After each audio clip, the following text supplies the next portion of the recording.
I'm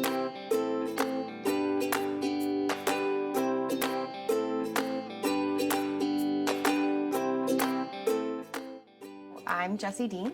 I am the Director of Communications and Development at Community Action Pioneer Valley, and I am also the owner of F45 Training Hampshire Meadows in Hadley. So I started with Community Action about 10 years ago, and which feels like a really long time in the nonprofit world.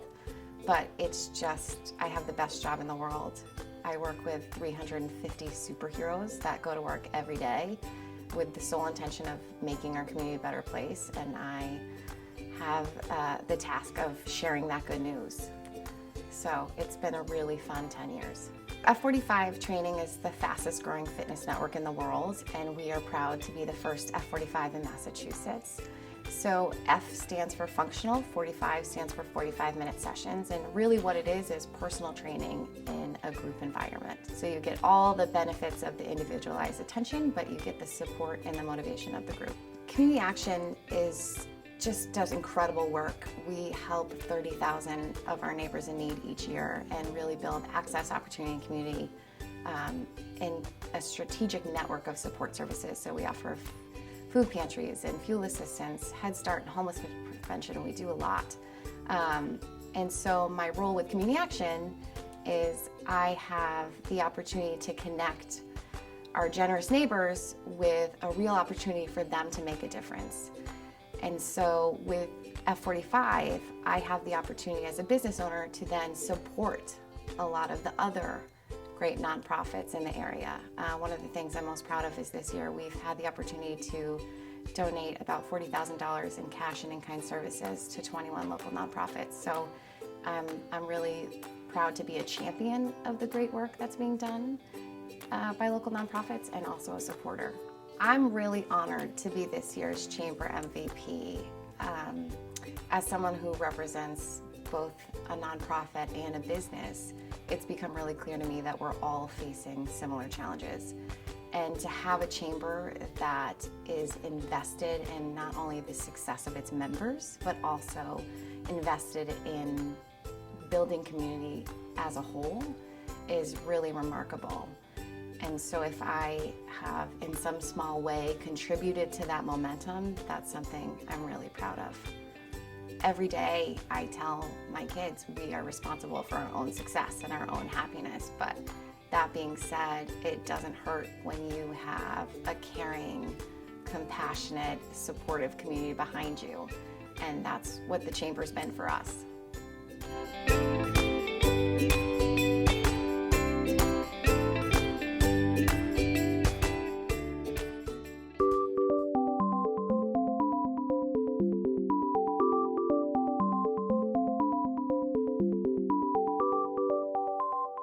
Hi, I'm Lisa Soloway, and I am the co-coordinator of the Neighborhood Food Project through the Amherst Survival Center.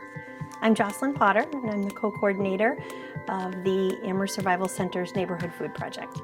So the Neighborhood Food Project is a project to try to get more food into the Amherst Survival Center so that more food can go home with our participants.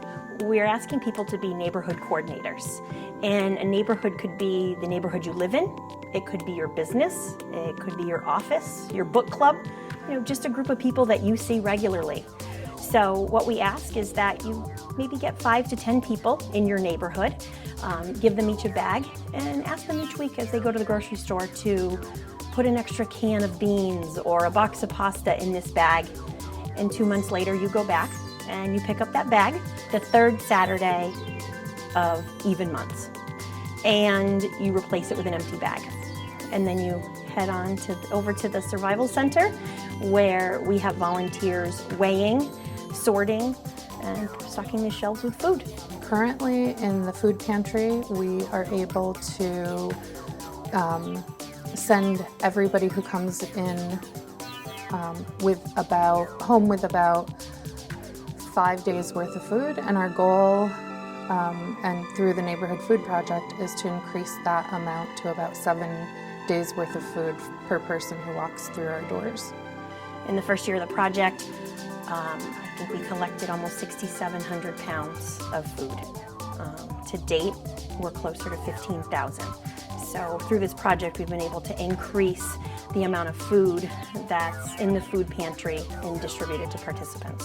We have had some neighbors, some neighborhoods say to me that they really never knew their neighbors before they were involved in this project, that it's been a mechanism, a way for them to get to know their neighbors. We've had neighborhood coordinators who have had, instead of doing a Saturday morning pickup like they would normally do, they will do a bonfire on Friday night and have the whole neighborhood come over and bring their bags, and so they're getting to know their neighbors a little bit more through this project. We're loving thy neighbor, we're helping those who are food insecure in our community, but we're also building that community in our own neighborhoods. I know that this has strengthened the relationship I've had with my neighbors. Thank you to the Amherst Area Chamber of Commerce for this award. We're hoping that it will bring attention to the Neighborhood Food Project and help us expand it even further. So I'd like to thank the Amherst Chamber as well as the community for nominating Lisa and I for this award. But I'd especially like to thank Mindy Dome for helping us get this project off the ground, and to Lev Ben Ezra for supporting us and helping us to make this a sustainable project for the future.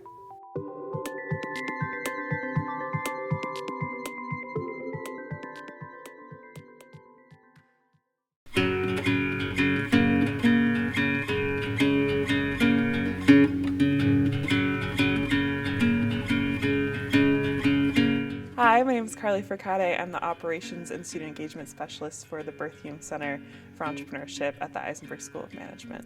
So right now I kind of manage student-facing events.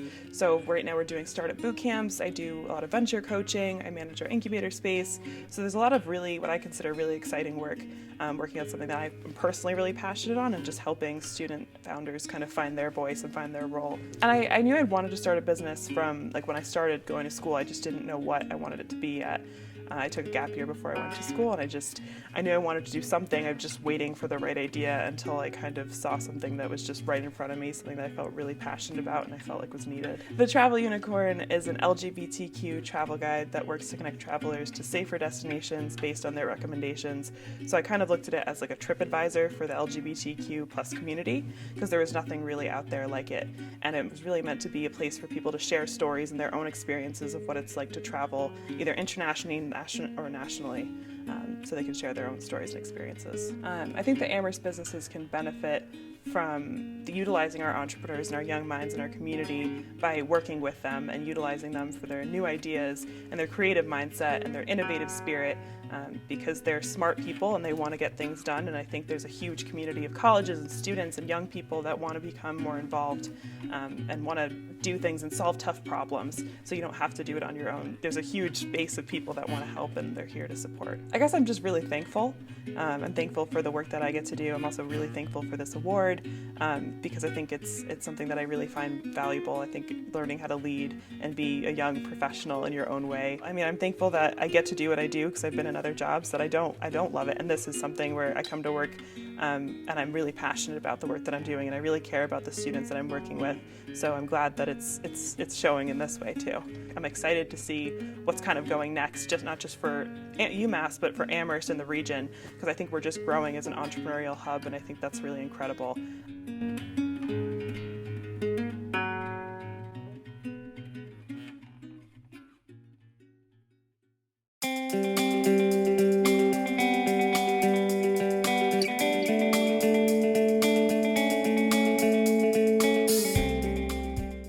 My name is Alex Laguerra Sierra.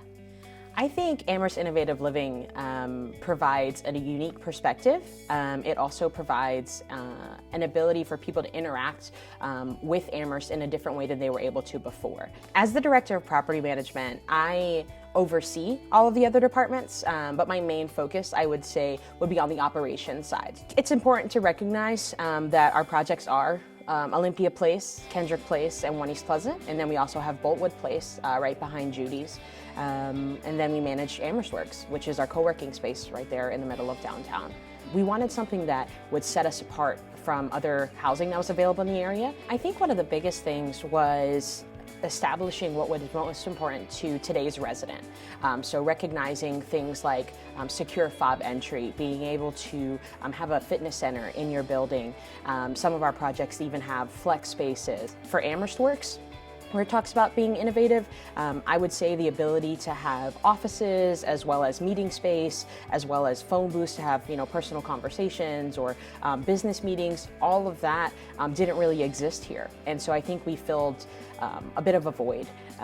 And our developers were really intent on creating something different and kind of awe-inspiring when you walked into the buildings. We are very much open to what's happening around the country and around the world. So being in Amherst, it's very unique. Obviously with the 5 colleges, you've got you've different people that come in for everything from visiting professors to students. You got an international component, and so finding what is popular and up and coming in other areas is really big for us. I think bringing some of those ideas over is very evident in some of our construction. When you look at our buildings and you look at the design on the inside, the wood, the windows, the lighting, our commitment to being LEED certified and being sustainable, all of that comes from influences from throughout the world.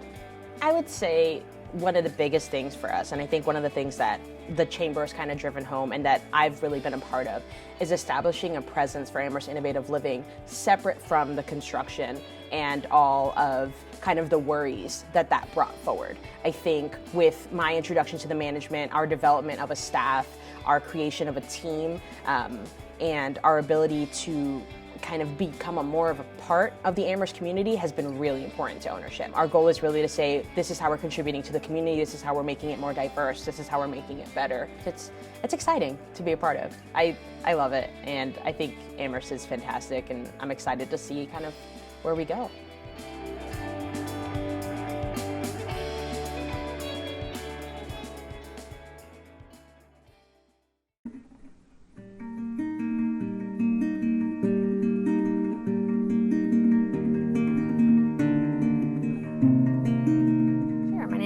Drucker, and I am the Director of Sustainability at Amherst College. So I joined Amherst College as the first Director of Sustainability in the fall of 2014, so about 5 years ago. And pretty quickly after I joined, the trustees asked that we develop a plan to go carbon neutral. What drew me to this role and to working in higher ed, because prior to this I was at a NGO in DC, focused more on government and governance and corporate sustainability, is the scaling impact, right? So, we have all these students, these extremely bright students, that if they can experience what a change of that nature is while they're on campus, if they can experiment with that, if they can learn things both inside and outside the classroom related to that work, and then they go off and do these amazing, wonderful things that we know they all do, that's really where the impact lies. Yeah, so it's been really exciting to be able to join and become chair of the town's Climate and Energy Committee. And what we really are being charged with is developing, not dissimilar to the college, developing a plan for the town to address climate change. The interesting thing is that just last fall, the IPCC, which is the kind of science body that puts out the most recent data on climate change, really put a call to action to say, we know what we need to do. The science is telling us we need to reduce our emissions by half in the next 10 years by 2030, and we need to reduce basically net neutral emissions by 2050. So in some ways that makes our job a little bit easier, because we kind of know, this is what the science is telling us to do. So, but how as a community would we actually do that? How would we thrive in a community that in 10 years is using half as much fossil fuels as we are now, for example? There's lots of ways that sustainability is defined, and the way I like to think about it is really finding that sweet spot. Where can we be where we're meeting all our social needs, but we're also protecting our environment, and we're not overutilizing our environmental resources. So I think as older members of the community, we need to be able to prove to our young people that we're gonna do what we need to do for them and with them, really.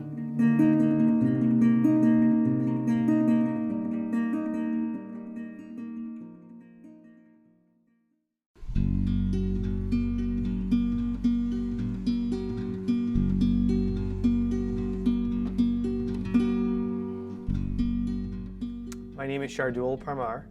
My name is Kishore Parmar. My name is Lakshman Parmar.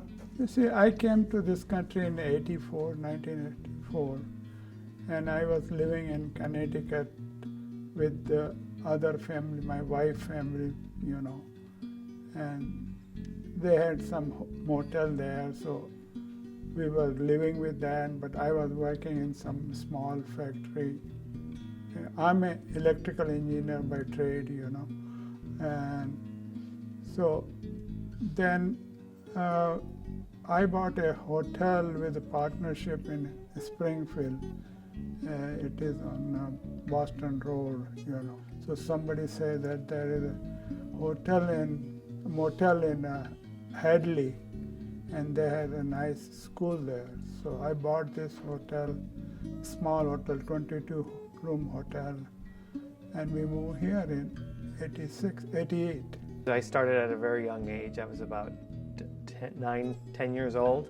I grew up in the business. So we were a family-run immigrant business. So we really didn't have any employees. So it's my father, mother, myself, my brother. So we all did what we could to run the motel at the time. So it doesn't matter what needed to get done, somebody had to do it. And if you're available and you could do it, then you did it. There was no questions, really. Yeah, miss, in beginning it was tough, it was hard. But with me, my wife, and my two kids, we have just make it work, We didn't have any choice, We want to be successful, So we work 24 hours a day, and do everything in a small hotel. We didn't know where we were in society. All we knew was each other, and all we knew was that we were just, I like to say sometimes, moving the ship in one direction together as a family. And we grew up from very humble beginnings, but we had each other. We had the area, which was a great area for us. And we actually appreciate the fact that our parents moved us here. It turned out great. We both moved back. We were both outside the valley and came back to the valley. So it was fun. In retrospect, it was a good time growing up in this area. There's a lot of people who are in my shoes, who as owners, who possibly don't recognize all of the employees for all their hard work and what they have to go through. And there is definitely a stigmatism or a stereotype of hotel workers. But in our view, we've done it. We know what they're going through. And as immigrants, we also understand that many of our employees are immigrants, and the things that they have to go through, dealing with new culture, new language. It's a very difficult world that they deal with. But we value everybody that works for us. They're important and a key person to how we operate and our success. In our culture, Indians, we are very proud. We are giving employment to 150 people. They are working for us, and we are very honored to have that thing, give employment to these people, giving their livelihoods, So that's very humbling and, very full. I'm very honored to get this award from the Amherst Chamber. This is, I never expected that, and we got it. I'm very happy. On my family's behalf and my behalf, I would like to thank the Chamber for that award. We came from very small beginnings. We're very honored that we were able to get this award and that we were recognized for what we've done and what my parents have done. I think this Lifetime Achievement Award, it's somebody I think it really is a testament to my parents and the hard work they've put into, and I think my brother and myself are very honored that you've given it to our family, and we wouldn't imagine being anywhere else in this country. I think when we came here, my father saw that this area brought so much to our family, in the sense that the stability, the safety, the community, everybody has been so warm and welcoming, and I truly am so thankful for honoring us with this award.